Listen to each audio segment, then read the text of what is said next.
So these are government agencies like the CIA, which officially has as a purpose to defend the American citizens and maybe the citizens of the world. So it might seem that they are somehow abusing their power, turning it against the interests of their own people. You know, that's quite correct. I was always thinking when I was younger that police and the military are for the people. Now I know that part of them, not all, part of them are still for the people, helping people, defending their country. But a big part of them are working against the people. And they are doing it with field experimentations because they have new weapons of mass destructions, which have been going on for over 30 years officially, because in 1975, already at the UN, the Russian delegation, it was Andrei Gromyko, who was at that time the foreign minister, asked that these new weapons of mass destruction, which are horrible, you cannot detect them, you cannot see them, radio waves, microwaves, lasers, etc., they destroy our brain, our health, our environment, etc. So he was asking that the UN would decide that these would be abandoned totally. He got good response from many, but the US was opposing, claiming that since 1948 there have been no new weapons of mass destruction, so the question is out of the question. I mean, this is crazy, because the US is the leader in the world of these non-lethal new weapons. And the danger is that they can take over anybody today. Anybody. They used to experiment with the people in the prisoners. They used to experiment with mental patients. They still do that. So that is without their consent? Absolutely people without their consent. It's criminal. It's totally criminal.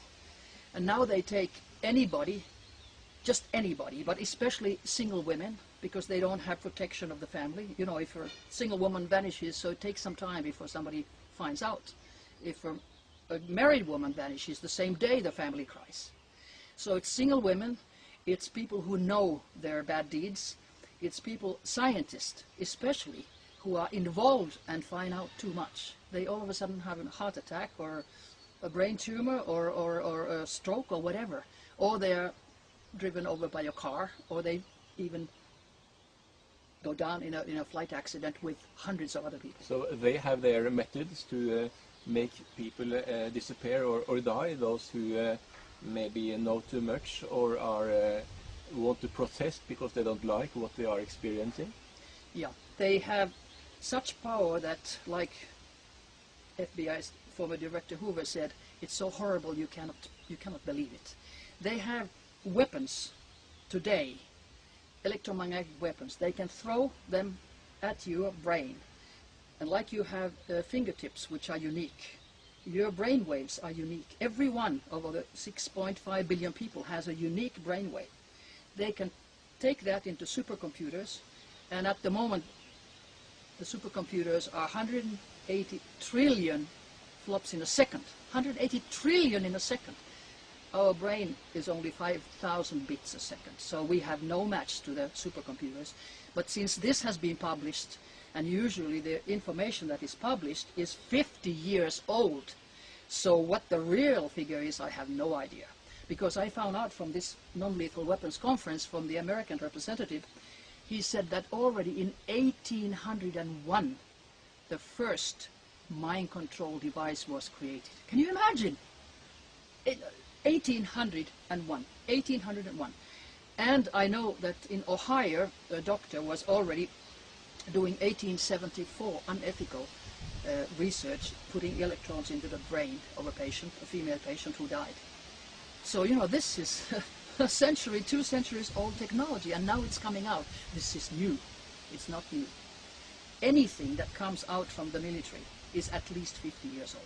And academic, especially in Europe and Scandinavia, academic research is at least 1 or 2 generations behind. They have no idea.